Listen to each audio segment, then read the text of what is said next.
Hello everyone, this is Anurag Baghel and welcome to Magnet Brains, जहां बच्चों आपको क्लास केजी से क्लास 12 तक की फ्री एजुकेशन प्रोवाइड की जाती है। और बच्चों, हम पिछली क्लासेस में क्या बात कर रहे थे? पिछली क्लासेस में हम बात कर रहे थे अपने chapter number 5 states of matter के बारे में। स्टेट्स ऑफ मैटर, मैटर में क्या देखा था हमने? मैटर की कितनी स्टेट देखी थी? मैटर की हमने 3 स्टेट देखी थी, सॉलिड, लिक्विड और गैस। और हम गैसियस स्टेट के बारे में डिटेल में पढ़ रहे थे। क्या देखा था? गैस लॉ देखा था। जस्ट बता रहा हूं पिछली क्लासेस का, ताकि इसे समझना आसान हो जाए।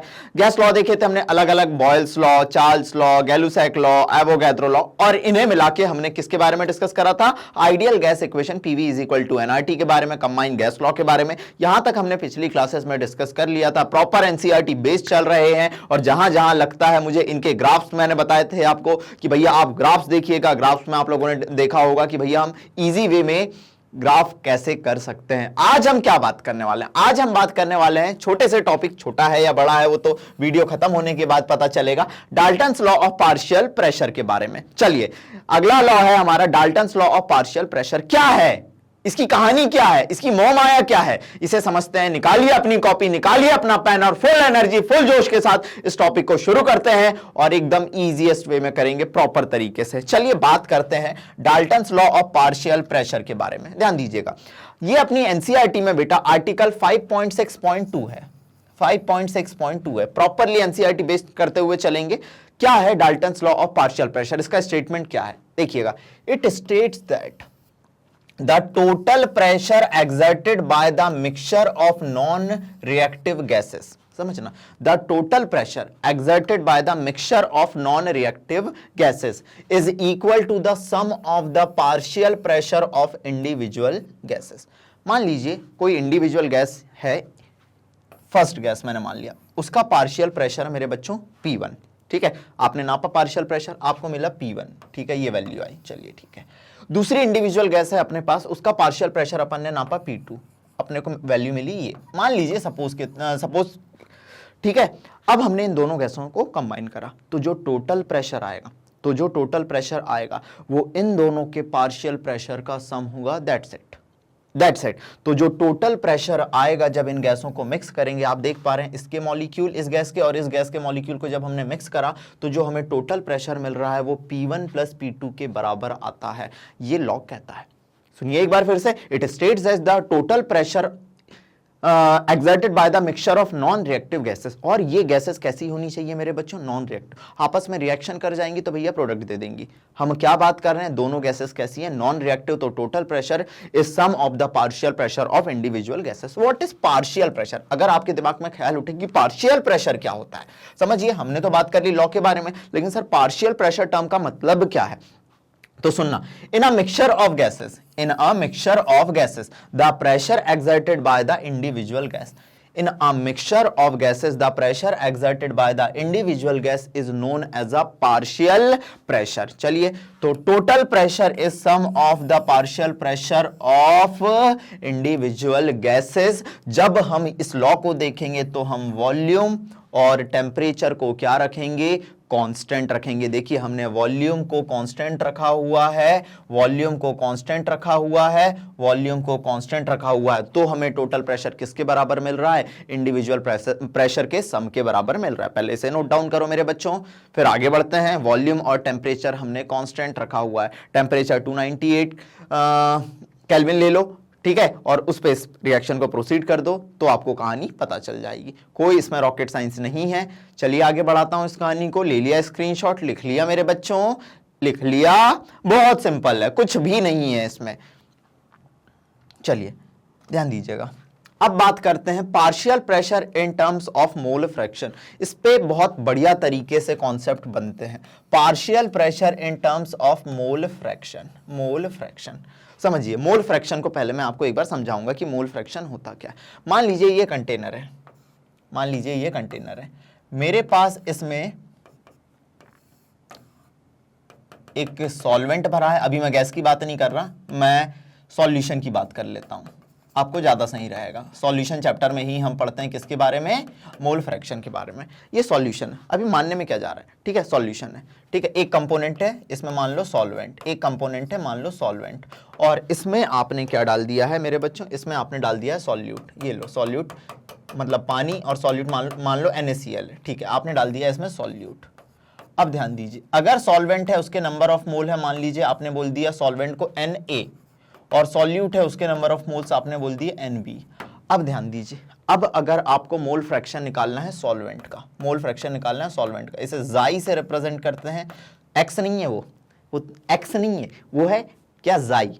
आपने ए से रिप्रेजेंट करा कि भैया हम निकालने जा रहे हैं मोल फ्रैक्शन ऑफ सॉल्वेंट ए, तो भैया नंबर ऑफ मोल्स सॉल्वेंट के लिखो upon total number of moles लिख दो। सिमिलरली अगर आपको मोल फ्रैक्शन निकालना है सॉल्यूट बी का, तो इसके नंबर ऑफ मोल्स लिखो upon total number of moles लिख दो, ठीक है। और मेरे बच्चों ऐसे ही अगर 3 कंपोनेंट होते तो उसके नंबर ऑफ मोल्स लिखो upon total number of moles लिख दो, ठीक है। ये आपकी बात हुई किसके बारे में, ये आपकी बात हुई किसके बारे में, मोल फ्रैक्शन के बारे में। और कभी भी मोल फ्रैक्शन का सम, यहाँ तो 2 कंपोनेंट है, 2 से ज्यादा कंपोनेंट भी रहते तो मोल फ्रैक्शन का सम हमेशा कितना होता है, 1 होता है। अब हम इस मोल फ्रैक्शन को पार्शियल प्रेशर ऑफ गैसेस के लिए अप्लाई करने की कोशिश कर रहे हैं। मान लीजिए कोई मिक्सचर है, ठीक है, मिक्सचर ऑफ गैसेस है, मिक्सचर ऑफ गैसेस है, इसमें 2 गैस भरी है, इसमें 2 गैस भरी हुई है। कितनी गैस भरी हुई है, 2 गैस भरी हुई है, ठीक है। एक गैस के नंबर ऑफ मोल मान लीजिए N1 है, दूसरी गैस के नंबर ऑफ मोल्स मान लीजिए N2 है। कितने हैं, नंबर ऑफ मोल्स N1 है, दूसरी की नंबर ऑफ मोल्स N2 है। तो आपको पता ही है कि मोल फ्रैक्शन निकालना है अगर पहली गैस का, तो नंबर ऑफ मोल्स पहली गैस के upon total number of mole. इसको अपन ऐसे कनेक्ट करने की कोशिश कर रहे हैं। समझ आया, आ गया ना मेरे बच्चों। तो बात करते हैं, सपोज एट आ टेम्परेचर T, टेम्परेचर कांस्टेंट है, अपन ने टेम्परेचर T लिया, वी हैव 3 गैसेस, हमारे पास 3 गैसेस हैं, उनके नंबर ऑफ मोल्स मान लीजिए हमारे पास दिए हुए हैं N1 N2 N3। चलो यहाँ पे एक और गैस मान लो, किस कलर की दिखा दूं मेरे बच्चों, चलो हरा कलर से दिखा देता हूं, एक और गैस हरी कलर से, हाँ जी हरी कलर से मैंने दिखा दिया। मान लीजिए इसके नंबर ऑफ मोल्स हैं N3 नंबर ऑफ मोल्स हैं, ठीक है। अब ध्यान दीजिए, और वॉल्यूम भी आपने कांस्टेंट ले लिया, क्योंकि टेम्परेचर और वॉल्यूम तो हम कांस्टेंट लेके चलते हैं, वॉल्यूम आपने ले लिया V। तो पार्शियल प्रेशर इन गैसेस के दिए हुए हैं, मान लीजिए पहली गैस का पार्शियल प्रेशर P1 दिया है, दूसरी गैस का पार्शियल प्रेशर P2 दिया है, और तीसरी गैस का पार्शियल प्रेशर P3 दिया हुआ है। क्लियर है। अब ध्यान दीजिएगा, आपको PV = nRT तो पता ही होगा, PV = nRT तो पता ही होगा, ठीक है सर। अब हमें सबके पार्शियल प्रेशर निकालना है, मान लीजिए पहली गैस का पार्शियल प्रेशर निकालना है P1, तो वो किसके बराबर होगा, nRT अपॉन V के बराबर, टेम्परेचर कांस्टेंट वॉल्यूम कांस्टेंट, तो किसका, और इसके नंबर ऑफ मोल 1 है, तो N1 RT अपॉन V। दूसरी गैस का निकालना है आपको पार्शियल प्रेशर, कैसे निकालेंगे मेरे बच्चों, number of moles RT upon V के बराबर। तीसरी गैस का निकालना है तो number of moles RT upon V के बराबर। अब आपने 3 गैसों के पार्शियल प्रेशर निकाल लिए। अब भैया Dalton's law of partial pressure क्या कहता है, Dalton's law of partial pressure क्या कहता है,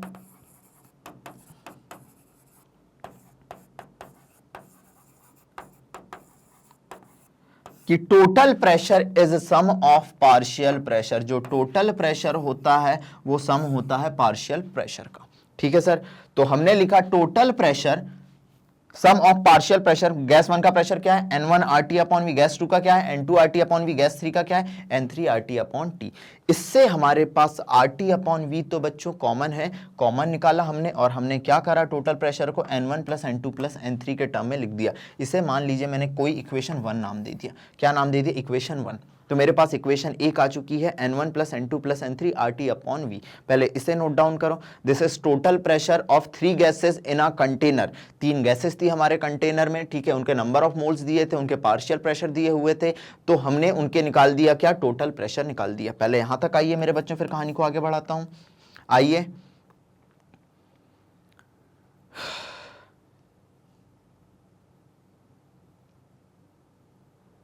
चलिए बात करते हैं अगली कहानी की, बात करते हैं अगली कहानी की, ध्यान दीजिएगा। चलो हमारे पास अब आ गया प्रेशर P1 है, प्रेशर P1 है, आपको तो पता ही था, आपको पता ही था प्रेशर P1 किसके बराबर था, N1 RT upon V, N1 RT upon V के बराबर था। अब इसे हम प्रेशर P1 को, P2 को और P3 सब को टोटल प्रेशर से डिवाइड करके देखते हैं क्या आता है। हम क्या रिप्रेजेंट करने की कोशिश कर रहे हैं, हम मोल फ्रैक्शन और मेरे बच्चों टोटल प्रेशर के बीच रिलेशन ड्रॉ करने की कोशिश कर रहे हैं। चलो देखते हैं P1 को जब आपने, P1 क्या था, N1 RT बाय V को प्रेशर टोटल से डिवाइड करा। प्रेशर टोटल अब भी आपने निकाला था मेरे बच्चों, प्रेशर टोटल क्या निकाला था, N1 plus N2 plus N3, ठीक है, RT बाय V आपने निकाला था। इसको टोटल प्रेशर से डिवाइड करा तो N1 RT बाय V, तो N1 plus N2 plus N3 RT by V से डिवाइड कर दिया। तो अब आप अगर देख पा रहे होंगे RT से RT कटा, V से V कटा, आपके पास रिलेशन क्या आया, P1 upon P total is equal to N1 upon N1 plus N2 plus N3। ठीक है, अब ध्यान दीजिए, किसी एक गैस के number of mole upon total number of mole, किसी एक कंपोनेंट के number of mole upon total number of mole हमें क्या देता है, मोल फ्रैक्शन देता है। तो हमारे पास मोल फ्रैक्शन आ गया गैस नंबर 1 का कितना, Xy1, और टोटल प्रेशर को मैं इधर ले गया, टोटल प्रेशर को मैं इधर ले गया, तो P1 is equal to mole fraction into total pressure, मतलब partial pressure is equal to mole fraction into total pressure. लेकिन सर हम तो नन्हे मुन्ने बालक हैं, हमसे तो गड़बड़ होती ही है।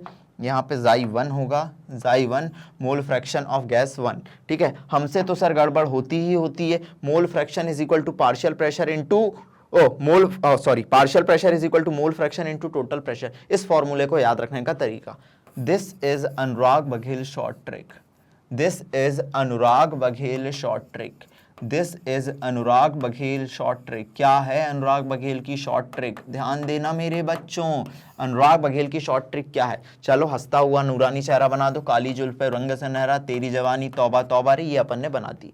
बोलो partial pressure P is equal to mole fraction M into total pressure T, PMT करके अपन ने फॉर्मूले को बनाया। पार्शियल प्रेशर कभी भी गैस का पूछा जाए मोल फ्रैक्शन के टर्म में, तो partial pressure is equal to mole fraction into total pressure. Similarly आप गैस 2 का भी लिख सकते हैं Xy2 into total pressure, gas 3 का भी लिख सकते हैं Xy3 into total pressure. Clear है यहां तक। तो पार्शियल प्रेशर और मोल फ्रैक्शन के बीच में और टोटल प्रेशर के बीच में क्या रिलेशन है, partial pressure is equal to mole fraction into total pressure. पहले इसे नोट डाउन करो, पहले इसे नोट डाउन करो, कर लिया, क्वेश्चन कराऊंगा तब और मजा आएगा। Partial pressure is equal to mole fraction into total pressure. चलो बेटा, अगर इसे नोट डाउन कर लिया तो मान लीजिए आपके पास, अब अगली कंडीशन की बात करते हैं, आपके पास कांस्टेंट टेम्परेचर है अब T, ठीक है, लेकिन अब आपने वॉल्यूम बदला गैस का, गैस A है उसका वॉल्यूम V1 है, वो एग्जामिनर है, कहीं भी आपके इमोशन के साथ खेल सकता है। गैस A है, वॉल्यूम V1 है और इसके लिए प्रेशर P1 है।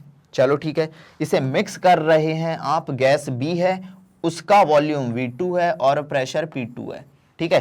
तो टोटल वॉल्यूम तो आया जब आपने इन दोनों को मिक्स करा भैया, V1 प्लस V2 के बराबर आया। टोटल वॉल्यूम किसके बराबर आया मेरे बच्चों, V1 प्लस V2 के बराबर आया, V1 प्लस V2 के बराबर आया। पहले इतना नोट डाउन करो मेरे बच्चों, स्क्रीनशॉट लो पहले इसका, फिर मैं इस कहानी को आगे बढ़ाता हूं। आपके पास टोटल वॉल्यूम आ चुका है V1 प्लस V2 के बराबर, मैं कहानी को आगे बढ़ाता हूं।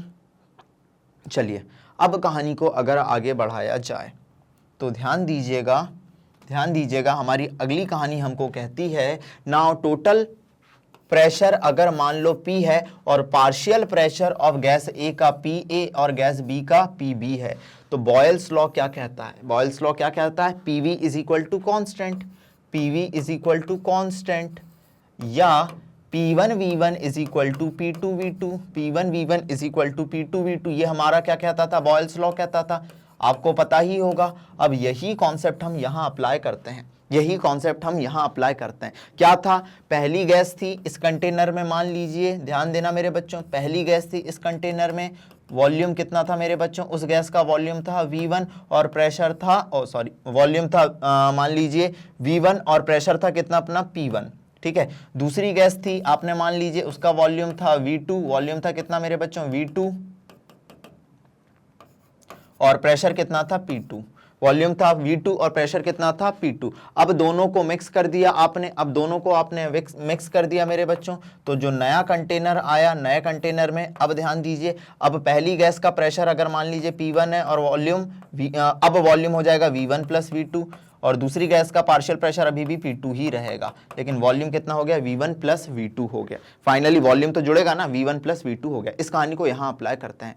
चलिए अगर हम पहली गैस पे अप्लाई करें तो ध्यान देना, पहले प्रेशर था P1, वॉल्यूम था V1, ठीक है। नाउ अब पार्शियल प्रेशर जो गैस का है, अब कंटेनर में भरा तो अब पार्शियल प्रेशर, ठीक है, पार्शियल प्रेशर गैस ए का ए है, पी ए है, और वॉल्यूम V1 प्लस V2 हो गया।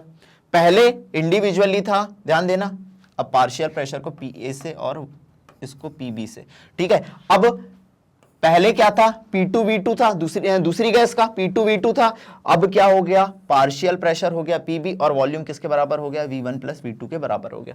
अब हम अगर इक्वेशन 1 और इक्वेशन 2 का सम कर दें तो बेटा हमारे पास रिलेशन क्या आएगा, हमारे पास रिलेशन आएगा PA V1 plus V2, PB V1 plus V2 is equal to P1 V1 plus P2 V2, P1 V1 plus P2 V2। अब मैं V1 प्लस V2 कॉमन लूं, क्या लूं मेरे बच्चों, V1 प्लस V2 कॉमन लूं और उसको नीचे ले जाऊं तो P1 V1 plus P2 V2 upon V1 plus V2 किसके बराबर आ गया, PA प्लस PB के बराबर आ गया। पहले इंडिविजुअल गैसेस थी आपके पास, वॉल्यूम V1 प्रेशर P1 था, अब और दूसरी गैस का क्या था, वॉल्यूम V2 प्रेशर P2 था, दोनों को मिक्स करा तो पहली गैस का पार्शियल प्रेशर हो गया मान लीजिए PA, दूसरी गैस का पार्शियल प्रेशर हो गया PB, लेकिन वॉल्यूम तो अब जुड़ चुका है। पहली कंडीशन में तो वॉल्यूम कांस्टेंट रख रहे थे, अब वॉल्यूम को हमने बदला, ठीक है सर, कोई दिक्कत नहीं, वॉल्यूम हो चुका है V1 प्लस V2। मतलब सर हमारे पास PA प्लस PB को अगर अपन सम करें तो सम ऑफ पार्शियल प्रेशर हमें क्या देता है, टोटल प्रेशर। तो टोटल प्रेशर अब किसके बराबर आ जाएगा मेरे बच्चों, P1 V1 plus P2 V2 upon V1 plus V2। एक नया इक्वेशन हमारे पास आया और ये आपके लिए इंपॉर्टेंट हो सकता है, एक नई इक्वेशन हमारे सामने उठ के आई और ये अब हमारे लिए इंपॉर्टेंट हो सकता है। प्लीज नोट डाउन करिए इसे, फिर मैं आगे बढ़ता हूं, प्लीज नोट डाउन करिए इसे, फिर मैं आगे बढ़ता हूं मेरे बच्चों। क्लियर है, ले लिया स्क्रीनशॉट, नोट डाउन कर लिया। चलो अब हमारे पास ये कहानी थी। अब ध्यान दीजिएगा, concept of dry gas and moist gas, ठीक है, this is NCERT special, this is NCERT special, NCERT में टिपिकली दिया हुआ है, टिपिकली दिया हुआ ये चीज समझना। गैसेस जो होती हैं जनरली कलेक्ट होती हैं over water and therefore they are moist. Gases को जब हम कलेक्ट करते हैं मेरे बच्चों, हम क्या पढ़ने जा रहे हैं, concept of dry gas and moist gas. जब गैसेस को कलेक्ट किया जाता है, एनसीईआरटी की टिपिकल लाइन है, तो उन्हें कलेक्ट किया जाता है ओवर वाटर, और वो कैसी होती है, मॉइस्ट होती है। कैसी होती है, मॉइस्ट होती है, ठीक है। अगर गैसें मॉइस्ट हैं, ठीक है, तो अपन देखते हैं प्रेशर ऑफ ड्राई गैस और मॉइस्ट गैस में क्या रिलेशन है, समझना। प्रेशर ऑफ ड्राई गैस किसके बराबर होगा, pressure of dry gas pressure of moist gas minus pressure of water vapour. अब ध्यान देना, जब गैसें कलेक्ट करी, मान लीजिए हम गैसों को कलेक्ट कर रहे हैं over water, over water, over water, ठीक है। तो अब जब वाटर के ऊपर कलेक्ट करा तो भैया जो वाटर वेपर है उनका भी प्रेशर होगा। अब जब आप इसको माइनस कर दोगे तभी ड्राई गैस और मॉइस्ट गैस का प्रेशर बराबर हो जाएगा, और the pressure exerted by water vapour उसे हम कहते हैं एक्वस टेंशन। एग्जामिनर आपसे पूछ सकता है कि भैया व्हाट इज एक्वस टेंशन, तो एक्वस टेंशन क्या होता है, it is nothing but a pressure exerted by a saturated water vapour. तो आपके पास नया रिलेशन आया, pressure of dry gas is equal to pressure of moist gas या total pressure minus aqueous tension. इस रिलेशन को पूछ ले, या pressure of dry gas is equal to pressure of moist gas minus pressure of water vapour, ठीक है sir. चलो clear है यहां तक कि प्रेशर ड्राई गैस का कैसे निकालेंगे, क्वेश्चन पूछा जा चुका है एनसीईआरटी एक्सरसाइजेस में। जब मैंने कराया था एग्जाम्पलर वाली, तो आप देखना इसके बीच में रिलेशन था, ड्राई गैस और मॉइस्ट गैस के बीच में रिलेशन क्या है। तो pressure of dry gas is equal to pressure of moist gas minus pressure exerted by vapour pressure, या प्रेशर ऑफ ड्राई गैस, ये टोटल प्रेशर को रिप्रेजेंट करता है, माइनस एक्वस टेंशन। क्लियर है सर, ये पहला कॉन्सेप्ट। दूसरा कॉन्सेप्ट पे ध्यान देते हैं। If volume under moist gas is given, ठीक है, मॉइस्ट गैस का volume given, and then volume of dry gas पूछ ले, तो कैसे करेंगे, वही लगा दो आपका कौन सा, Boyle's law. P1 V1 is equal to P2 V2, तो pressure of moist gas into volume of moist gas is equal to pressure of dry gas upon volume of dry gas. अब प्रेशर ड्राई गैस का कैसे निकालते हैं आपको पता ही है, अगर डायरेक्ट ना पूछे तो pressure of moist gas minus aqueous tension. This is the concept, this is the concept. Please ये इक्वेशन इंपॉर्टेंट हो सकती है, दूसरी ये इक्वेशन इंपॉर्टेंट हो सकती है, तीसरी ये इक्वेशन इंपॉर्टेंट हो सकती है। आइए यहां तक, फिर आगे बढ़ते हैं। चलिए बात करते हैं, अगर ये कॉन्सेप्ट लिख लिया, बात करते हैं, अपने पास क्वेश्चन दिया हुआ है, बहुत बढ़िया क्वेश्चन, एनसीईआरटी का क्वेश्चन है ये, एनसीईआरटी का क्वेश्चन है, क्योंकि जो छोटे टॉपिक होते हैं उन्हें एनसीईआरटी बेस्ड करना बहुत ज्यादा जरूरी है। ठीक है, क्वेश्चन क्या है समझते हैं। A neon dioxygen mixture contain 70.6 gram dinitrogen, dioxygen sorry, weight of dioxygen कितना दिया है मेरे बच्चों, वेट ऑफ डाई ऑक्सीजन कितना दिया है 70.6 ग्राम। ठीक है, and 167.5 gram neon, and weight of neon कितना दिया है मेरे बच्चों, वेट ऑफ नियॉन आपको दिया हुआ है 167.5 ग्राम। ठीक है, if pressure of the mixture of gases in the cylinder is 25 bar, pressure of the mixture of gases in cylinder is 25 बार, मतलब टोटल प्रेशर कितना दिया है आपको 25 बार दिया हुआ है। Then what is the partial pressure of dioxygen and neon in the mixture, तो आपसे पूछ रहा है पार्शियल प्रेशर डाई ऑक्सीजन का क्या होगा और नियॉन का क्या होगा। तो समझना पार्शियल प्रेशर क्या होता है मेरे बच्चों, अभी मैंने बताया था पार्शियल प्रेशर, अगर आपको डाई ऑक्सीजन का कैलकुलेट करना है तो PMT mole fraction of dioxygen into total pressure, और पार्शियल प्रेशर आपको नियॉन का पता करना है तो पीएमटी मोल फ्रैक्शन, एम मतलब मोल fraction of neon into total pressure. ये अपनी कहानी है, यस सर, ये अपनी कहानी है, नो डाउट, ये अपनी कहानी है, नो डाउट सर। चलो सर, लेकिन हमारे पास पार्शियल प्रेशर निकालने के लिए मोल फ्रैक्शन नहीं है, चलो कैलकुलेट करते हैं। और मोल फ्रैक्शन निकालने के लिए सर हमारे पास नंबर ऑफ मोल्स नहीं है, तो ध्यान देते, क्योंकि मोल फ्रैक्शन क्या होता है मैंने अभी बताया, नंबर ऑफ मोल ऑफ किसी कंपोनेंट के upon total number of mole. Calculate करते हैं नंबर ऑफ मोल कैसे निकालते हैं, आपको पता होगा नंबर ऑफ मोल निकालने का फॉर्मूला होता है भैया गिवन वेट अपॉन इट्स, अगर एटम होता तो एटॉमिक वेट, मॉलिक्यूल है तो molecular weight, yes sir, given weight upon molecular weight.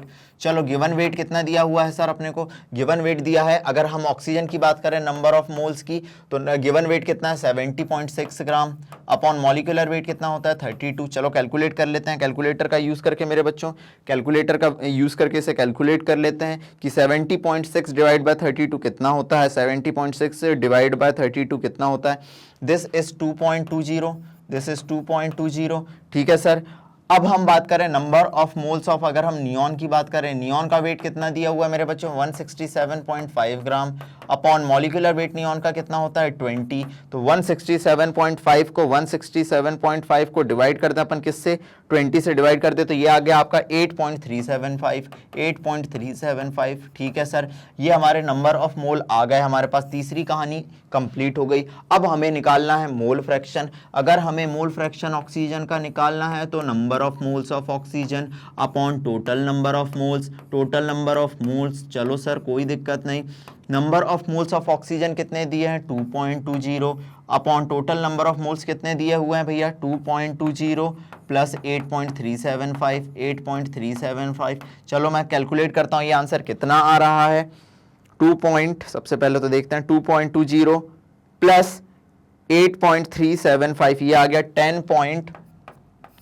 10.575, और ऊपर क्या है 2.20, मतलब आपका रिलेशन क्या आया 2.20 डिवाइड बाय 10.575, ये आ गया 0.208, या मैं इसे लिख सकता हूं 0.21, ये आ गया मोल फ्रैक्शन ऑफ ऑक्सीजन। अगर मोल फ्रैक्शन ऑक्सीजन का आ गया मेरे बच्चों, और टोटल मोल फ्रैक्शन कितना होता है, या तो आप ऐसे भी निकाल सकते हो, नंबर मोल फ्रैक्शन नियॉन का निकालना है आपको, नियॉन का निकालना है तो number of moles of neon upon total number of moles, ऐसे भी निकाल सकते हो, या आप क्या कर सकते हो, टोटल मोल फ्रैक्शन कितना होता है 1 के बराबर होता है। मतलब सर अगर आपने किसका निकाल लिया, ऑक्सीजन का निकाल लिया है, नियॉन का निकालना है आपको, तो आप क्या करो, नियॉन का मोल फ्रैक्शन निकालने के लिए 1 minus mole fraction of oxygen, 1 minus 0.21 कितना आ गया मेरे बच्चों 0.79, कितना आ गया 0.79। चलिए सर, अब हमारे पास दो कहानियां हो गई हैं, ये भी आ गया है, ये भी आ गया है। अब हमसे क्या पूछ रहा है, what is partial pressure. Now solution पे आते हैं, पार्शियल प्रेशर की बात करते हैं। अगर हम बात करें पार्शियल प्रेशर ऑफ ऑक्सीजन की, तो मोल फ्रैक्शन ऑक्सीजन का कितना है मेरे बच्चों 0.21 इंटू टोटल प्रेशर कितना दिया हुआ है अपने को मेरे बच्चों 25 बार दिया हुआ है, 25 बार दिया हुआ है, तो 0.21 इंटू 0.21 इंटू 25 कर दें तो ये आ गया 5.25 बार, दिस इज 5.25 बार। और अगर मैं बात करूं मेरे बच्चों पार्शियल प्रेशर नियॉन का, तो मोल फ्रैक्शन नियॉन का कितना दिया हुआ है मेरे बच्चों, नियॉन का मोल फ्रैक्शन कितना दिया है जल्दी बताइए,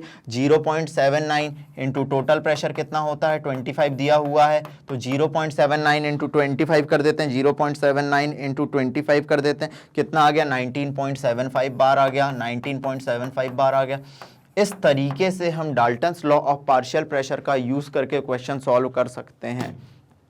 ठीक है, आने वाली क्लासेस में या जैसे आप देखेंगे एनसीईआरटी एग्जाम्पलर की जो पैरेलली सीरीज चल रही है उसमें मैंने जो ड्राई गैस और मॉइस्ट गैस का कॉन्सेप्ट है उस पर क्वेश्चन कराया हुआ है। मैं कमी नहीं कर रहा हूं, एनसीईआरटी एक्सरसाइजेस कराऊंगा इसकी, तो यहां वहां और क्वेश्चन कराऊंगा, प्रैक्टिस क्वेश्चन और कराऊंगा, क्योंकि इस चैप्टर के मैं प्रैक्टिस क्वेश्चन की एक सीरीज लेके आपके पास आऊंगा, क्योंकि फिजिकल केमिस्ट्री का चैप्टर है, बिना प्रैक्टिस करे मजा नहीं आता है। ठीक है, दिस इज ऑल अबाउट मेरे बच्चों क्या Dalton's law of partial pressure, क्या होता है पार्शियल प्रेशर, उसका कॉन्सेप्ट क्या है, इस वीडियो में मैंने आपको डिटेल में समझा दिया। इसे नोट डाउन कर लिया, स्क्रीनशॉट ले लिया हो तो यहां पे इस कहानी को विराम देते हैं, अगर स्क्रीनशॉट ले लिया हो तो इस कहानी को विराम देते हैं। ठीक है सर, ले लिया स्क्रीनशॉट। अब देखिए बच्चों, इसी के साथ हमारा Dalton's law of partial pressure खत्म होता है। अब आपको वैसे ही पता है, जैसे कि हर बार मैं आपसे कहता हूं, क्या कहता हूं, मैं कहता हूं कि बेटा इतने वीडियोस हम लोग बना रहे हैं डेली बेसिस पे, इतनी मेहनत कर रहे हैं, क्या पता वीडियो कहां खो जाता हो। अगर आपको YouTube में नहीं मिल रहा है, प्लेलिस्ट में आप खोज नहीं पा रहे हैं, वैसे तो प्लेलिस्ट मैंने प्रॉपर्ली अरेंज करा के रखी है मेरे बच्चों। हर काम मुझे सिस्टमैटिक चाहिए कि मेरे बच्चों को अगर सिस्टमैटिक काम चाहिए तो मैं हर काम सिस्टमैटिक करता हूं।